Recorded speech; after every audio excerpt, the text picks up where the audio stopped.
예레미야 선지자는 북이스라엘이 멸망한 후에 약 한 세기가 지난 시점에 남유다에서 활동했던 선지자입니다.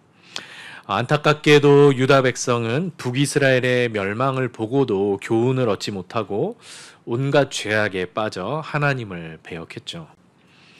이러한 상황에서 예레미야는 유다에 임박한 심판을 예언했습니다. 그 당시 거짓 선지자들이 평안을 외칠 때에 예레미야는 하나님께서 배역한 유다를 심판하시고 그들을 멸하실 것을 예언했습니다. 이러한 이유로 그는 미움을 받아서 구덩이에 던져지는 듯 온갖 수모를 겪어야 했었죠. 그러나 예레미야가 심판만 예언한 것은 아니었습니다. 무엇보다 예레미야의 예언의 그 핵심에는 여호와의 구원이 있었습니다. 더 정확히 말하면 심판이 끝난 뒤에 이어질 이스라엘의 구원을 말하는 것이죠. 이 구원은 유다 백성에게만 국한된 것이 아니라 북이스라엘까지 포함한 모든 이스라엘 종족의 구원이 될 것입니다. 오늘 본문에서도 예레미야는 심판 뒤에 이어지게 될 여호와의 구원에 대해서 말하고 있습니다. 1절에 보시면 그때에 내가 이스라엘 모든 종족의 하나님이 되고 그들은 내 백성이 되리라 하고 말씀하시죠. 여기서도 여호와의 구원이 유다에만 국한되지 않고 이스라엘의 모든 종족에게 임할 것을 분명하게 말하고 있습니다. 하나님께서 이스라엘을 회복하실 때에 이스라엘 백성은 포로로 잡혀갔던 땅에서 다시 고국으로 돌아오게 될 것입니다. 하나님께서 반역한 이스라엘을 이방 나라에 잡혀가게 하시겠지만 이제 그들을 이방의 손에서 구원하시며 마치 어린 양을 인도하는 목자처럼 그들을 고향 땅으로 인도하실 것을 예레미야 선지자가 말하고 있는 것입니다. 또한 12절에 보시면 여호와께서 이스라엘을 돌아오게 하실 뿐만 아니라 그들에게 온갖 곡식과 새 포도주와 기름과 또 가축들을 제공해 주실 것이다 라고 말하죠. 이로 인해 귀향한 백성들이 시온에 모여서 여호와를 찬양하며 온 백성들이 춤을 추고 축제를 벌일 것이라고 13절에서 예언합니다. 이처럼 여호와의 구원은 그 구원을 경험한 자들에게 무엇과도 바꿀 수 없는 큰 기쁨을 줄 것입니다. 우리가 함께 모여 하나님을 예배하는 핵심적인 이유도 죄와 사망의 권세에 사로잡혀 있던 우리를 하나님이 구원하시고 그 은혜와 사랑으로 우리의 삶을 충만하게 채우시기 때문에 그 하나님을 기뻐하고 찬양하기 위해 우리가 예배로 모이는 것이죠. 로마서 5장 1절과 2절에 가면 이 구원의 기쁨에 대해서 다음과 같이 말하고 있습니다. 그러므로 우리가 믿음으로 의롭다 하심을 받았으니 우리 주 예수 그리스도로 말미암아 하나님과 화평을 누리자. 또한 그로 말미암아 우리가 믿음으로 서 있는 이 은혜에 들어감을 얻었으며 하나님의 영광을 바라고 즐거워하느니라. 여러분들 안에 이러한 구원의 기쁨과 소망이 넘쳐나고 있습니까? 하나님의 구원으로 말미암아 여러분들은 하나님의 영광을 바라고 즐거워하고 계십니까? 구원의 기쁨은 우리가 포로되었던 상태를 기억할 때 비로소 진정으로 누리게 되는 기쁨입니다. 구원을 받기 전에 우리의 상태가 얼마나 비참했는지를 알 때에 구원의 기쁨은 무엇과도 바꿀 수 없는 큰 기쁨이 되는 것이죠. 오늘 본문에서 이스라엘 백성들이 경험하게 될 구원의 기쁨도 그들이 포로로 잡혀갔던 그 상황과 대조를 이루죠. 이스라엘의 멸망은 큰 슬픔이었습니다. 15절에서 이 슬픔을 한 여인의 통곡으로 묘사하고 있습니다. 사람들은 예루살렘에서 북쪽으로 약 8km 정도 떨어진 베냐민 지파의 성읍인 라마로부터 심한 통곡 소리를 듣습니다.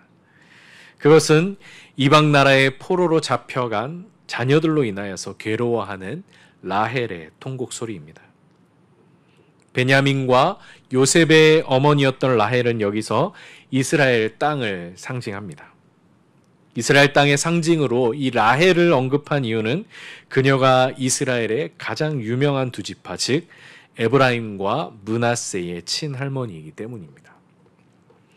라마는 라헬이 베냐민 지파의 땅에 묻힌 이유로 언급되고 있는 것으로 보입니다. 또한 라마는 예레미야 시대에 바벨론 군대가 유다 백성을 잡아가기 위해서 한 곳에 모아놓았던 포로 집결지기도 했습니다. 따라서 이 라마라는 지명은 그 이름만으로도 이스라엘 백성들에게는 포로 시기를 떠올리게 하는 것이죠. 그러나 이스라엘의 역사는 슬픔과 통곡으로 끝나는 것이 아닙니다. 16절과 17절에 따르면 라헬의 통곡은 그 대가를 지불받을 것이고 그녀의 자녀들은 포로로부터 풀려나 고향으로 돌아오게 될 것입니다. 그래서 오늘 본문 16절과 17절에서 하나님은 이 라헬에게 내 울음소리와 내 눈물을 멈추어라. 내 자녀들이 돌아오게 될 것이다 라고 말씀해 주시는 것입니다. 이 회복은 포로로 잡혀간 이스라엘 백성의 회개로부터 시작될 것입니다. 18절에 보시면 포로로 잡혀간 이스라엘 백성을 가리켜 에브라임이라고 부르죠. 에브라임은 이스라엘을 대표하는 지파였기 때문에 종종 이스라엘 백성 전체를 통칭하는 용어로 사용됩니다. 여호와께서 에브라임이 스스로 탄식함을 내가 분명히 들었노라 라고 말씀하십니다. 에브라임이 여호와 앞에서 자신들의 죄로 인해 징계받은 사실을 깨닫고 탄식하며 회개한 것입니다. 이어지는 20절에 보시면 에브라임을 아들처럼 아끼고 사랑하시는 여호와께서 그들의 탄식 소리를 들으시고 긍휼을 베푸십니다. 그리고 21절에서는 포로된 이스라엘 백성들을 향해 지체하지 말고 고국으로 돌아올 것을 명하십니다. 포로된 이스라엘 백성에게 하나님의 구원 소식은 무엇과도 바꿀 수 없는 복된 소식이었을 겁니다. 이 복음은 하나님께 징계를 받아 이방 나라의 포로가 되어서 비참함과 절망 중에 살던 이스라엘 백성들에게 한 줄기 빛이 되어 주었습니다. 이처럼 구원의 소식은 자신의 포로된 비참한 상태를 깨닫는 자에게 복음의 빛으로 다가오는 것입니다. 우리도 라헬이 애곡하는 소리를 들어야 합니다. 왜냐하면 우리가 받은 구원 역시 우리의 포로된 상태를 전제로 하는 것이기 때문입니다. 내가 죄와 사망의 권세에 사로잡힌 포로였음을 깨닫지 못하는 사람은 결코 구원의 기쁨을 맛볼 수 없고 복음을 들어도 그것을 빛으로 인식하지 못하는 것입니다.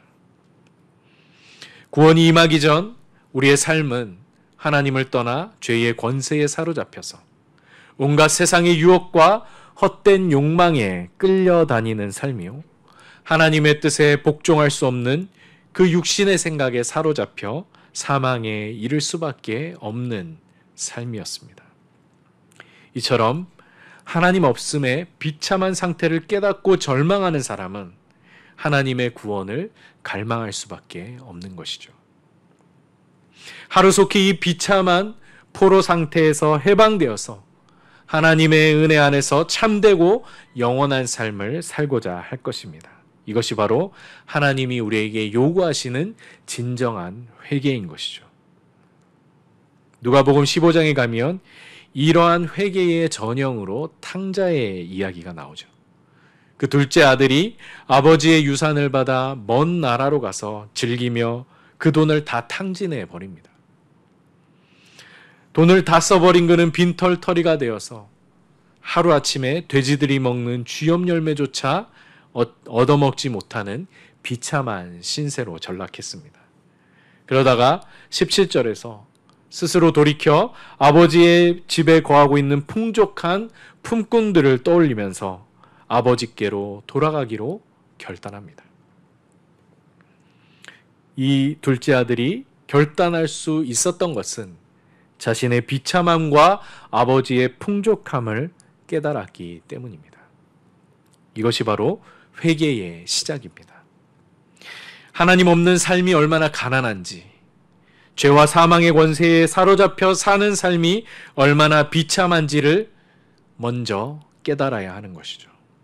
그때 우리는 비로소 하나님의 풍성한 자비와 한없는 은혜로 나아갈 담력을 얻게 되는 것입니다.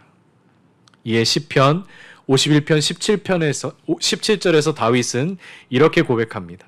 하나님께서 구하시는 제사는 상한 심령이라. 하나님이여 상하고 통회하는 마음을 주께서 멸시하지 아니하시리이다. 다윗은 하나님께서 온갖 화려한 제물로 드리는 그 제사보다 상한 심령과 통회하는 마음으로 드리는 제사를 기뻐 받으시는 분임을 깨닫고 하나님의 풍성한 자비와 은혜를 구하며 나아가는 담력을 얻었습니다. 오늘 이 시간 여러분도 상한 심령과 통회하는 마음으로 주님께 나아갈 담력을 얻는 시간 되시기 바랍니다. 하나님 없는 삶의 비참함을 깨닫고 구원의 기쁨을 회복하며 아버지께로 나아갈 뿐만 아니라 아버지의 풍성한 은혜를 맛보며 살아가는 성도님들이 되시길 바랍니다. 이스라엘 백성의 구원과 관련해서 여호와께서는 22절에서 새 일을 세상에 창조하셨다라고 말씀하십니다. 이 새 일에 대해서는 여자가 남자를 둘러싸리라고 말씀하시죠. 이 수수께끼 같은 말씀이 무엇을 의미하는지 정확히 알기는 어렵습니다. 어떤 학자들은 이 은유에 나오는 여자를 21절에서 언급한 처녀 이스라엘로, 그리고 여자에게 둘러싸인 남자는 여호와로 해석합니다. 그렇다면 여자가 열정적으로 남자를 끌어안음으로써 이스라엘과 여호와의 관계가 회복되는 것을 묘사한 것이다 라고 해석하죠. 또 다른 학자는 여기서 둘러싸다라는 히브리어를 보호하다라고 해석하면서 한 여자가 남자를 여러 해악으로부터 지켜주는 모습을 묘사하는 것이다 라고 말합니다. 앞에서 통곡하던 라헬이 포로에서 돌아온 에브라임을 보호하는 것처럼 여호와께서 이스라엘을 보호하신다라는 구원의 의미로 해석하는 것이죠. 예레미야 시대와 같이 가부장적인 사회에서 여자가 남자를 안거나 보호하는 일은 매우 새로운 모습이기 때문에 새 일을 창조하신다는 말씀과도 어울려 보이는 것입니다. 이 구절을 어떻게 해석하든지 중요한 것은 여호와께서 포로에서 귀환한 이스라엘 백성을 품으시고 회복하시는 일은 우리들에게 생소하고 놀라운 새 일이 될 것을 말씀하고 있는 것입니다. 이사야서 43장 18절 19절에서도 여호와께서 이스라엘 가운데 행하실 구원과 회복을 가리켜서 새 일을 행하신다라고 예언하고 있습니다. 18절 19절은 이렇게 말합니다. 너희는 이전 일을 기억하지 말며 옛날 일을 생각하지 말라. 보라 내가 새 일을 행하리니 이제 나타낼 것이라. 너희가 그것을 알지 못하겠느냐? 반드시 내가 광야의 길을 사막에 강을 내리라고 말씀하십니다. 이렇게 선지자들은 동일하게 하나님께서 이스라엘에 베푸실 구원을 가리켜서 여호와께서 행하실 새 일이다, 창조의 일이다 라고 예언하고 있는 것입니다. 이사야가 여기서 이전 일들을 기억지 말고 옛날 일들을 생각지 말라고 말하는 것은 여호와께서 행하실 그 구원, 즉 새 일이 너무나 생소하고 놀라운 일이라서 과거에 힘들었던 일들을 모두 잊게 만들 정도라는 뜻입니다. 바울도 고린도후서 5장 17절에서 하나님께서 그리스도 안에서 우리에게 베푸신 구원에 대해 이렇게 고백합니다. 그런즉 누구든지 그리스도 안에 있으면 새로운 피조물이라 이전 것은 지나갔으니 보라 새 것이 되었도다. 선지자들이 예언하는 것처럼 바울도 하나님께서 우리에게 베푸신 구원을 가리켜서 우리를 새롭게 창조하신 새로운 피조물로 창조하신 사건이요 이전 것을 기억하지 못하게 하는 새 일이라고 말하고 고백하고 있는 것입니다. 하나님께서 베푸시는 구원은 단순히 예전보다 더 좋은 일이 생기는 것이 아니라 예전보다 잘 살게 해주는 것이 아니라 예전 일을 잊어버릴 만큼 완전히 새롭게 하시는 새 창조의 사역이라고 말하는 것입니다. 그리스도 밖에 있는 삶과 그리스도 안에 있는 삶은 전혀 다른 삶이기 때문이죠. 믿음으로 말미암아 그리스도 밖에 있었던 우리가 그리스도 안에서 새로운 피조물이 되었다라고 말하는 것입니다. 여러분은 이 말이 실감이 나십니까? 새로운 피조물이라는 단어가 생소하게 느껴지는 사람도 있을 것입니다. 지금 나의 모습을 볼 때에 과연 나는 새로운 피조물이라고 말할 수 있을까?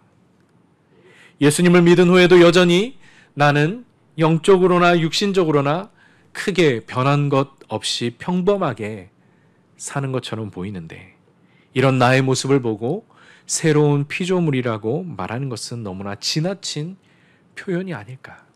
너무 과장해서 말한 것이 아닐까? 이러한 의심을 하고 있는 것이죠. 이러한 생각에 사로잡힌 우리를 향해 바울은 분명한 전제를 붙이고 있습니다. 누구든지 그리스도 안에 있으면이라는 전제입니다. 우리는 이 전제를 반드시 붙들어야 합니다. 겉으로 볼 때 우리는 전혀 바뀐 것이 없어 보이고 새로운 피조물이라고 하기에는 너무나 옛사람 같아 보일 때가 있지만 그리스도 예수 안에서 우리에게 이미 분명한 변화가 일어났다라고 말하는 것입니다. 믿음으로 말미암아 그리스도 밖에 있었던 우리의 존재가 이제는 그리스도 안에 있게 된 것입니다. 그리스도와 전혀 무관했던 우리의 존재가 그리스도께 속하게 되었고 그리스도와 연합하여 하나님의 자녀가 된 것입니다. 나의 겉모습에 어떤 뚜렷한 변화가 일어나서가 아니라 나의 존재 자체가 또 나의 영적인 신분 자체가 완전히 변화된 것을 말하고 있는 것입니다. 이 사실을 깨달은 바울은 갈라디아서 2장 20절에서 이와 같이 고백했습니다. 내가 그리스도와 함께 십자가에 못 박혔나니 그런즉 이제는 내가 사는 것이 아니요 오직 내 안에 그리스도께서 사시는 것이라. 이제 내가 육체 가운데 사는 것은 나를 사랑하사 나를 위하여 자기 자신을 버리신 하나님의 아들을 믿는 믿음 안에서 사는 것이라. 바울의 이 고백이 우리의 고백이 되기를 원합니다. 신앙생활은 바로 이 은혜를 붙들고 사는 삶입니다. 하나님께서 그리스도를 통해 내 안에 일으키시는 존재의 변화와 그 깊이를 경험하며 사는 것이죠. 이것은 내가 단순히 더 착한 사람이 된다거나 더 경건한 모습을 갖춘 사람이 되는 것보다 훨씬 놀라운 내적인 변화인 것입니다. 전 존재의 변화인 것이죠. 성경에는 이러한 존재의 깊이를 보여주는 예들이 많이 나옵니다. 가장 대표적으로 복음서에 예수님과 제자들이 함께 배를 타고 가시다가 큰 풍랑을 만나는 장면을 기억하실 것입니다. 이때 제자들은 그 풍랑으로 인하여 두려워 떨었지만 예수님은 어떻게 하고 계셨죠? 배 한켠에서 평안히 주무시고 계셨습니다. 저는 이 장면이야말로 예수님의 존재의 깊이를 가장 잘 보여주는 장면이라고 생각합니다. 큰 풍랑에 배가 흔들리며 물이 들이찰 때에도 예수님은 하나님의 보호와 평안 속에서 잠들고 계셨습니다. 구약에서는 사자굴에 던져졌던 다니엘을 생각해 볼 수 있습니다. 다니엘은 자신의 사자굴 속에 던져져 죽을 위기에 처해져 있는 상황에서 자신의 안위를 묻는 다리오 왕에게 이렇게 고백합니다. 나를 제발 살려주십시오. 이렇게 고백한 것이 아니라 나를 조금이라도 빨리 나를 꺼내주십시오라고 고백한 것이 아니라 나의 하나님이 이미 그의 천사를 보내어 사자들의 입을 봉하셨으므로 사자들이 나를 상해하지 못하였사오니. 이 고백 역시 다니엘의 그 존재의 깊이를 너무나 잘 보여주고 있습니다. 마지막으로 사도행전 16장에서 바울과 실라가 빌립보 감옥에 갇혔을 때를 또 생각해 볼 수 있습니다. 두 사람은 복음을 전하다가 옷이 벗겨지고 심하게 매를 맞고 두 발이 착고에 채워진 채로 지하 감옥에 갇혔습니다. 누가 봐도 절망스럽고 누가 봐도 암울한 상황이죠. 그러나 복음을 전할 대가로 이 끔찍한 일을 당했음에도 불구하고 바울과 실라는 감옥에서 어떻게 했습니까? 오히려 기도하고 하나님을 찬송했습니다. 두 사람이 가진 그 존재의 깊이를 잘 보여주는 장면이죠. 하나님께서 우리 안에 행하신 새 일로 말미암아 우리는 이러한 존재의 변화와 깊이를 경험하게 되는 것입니다.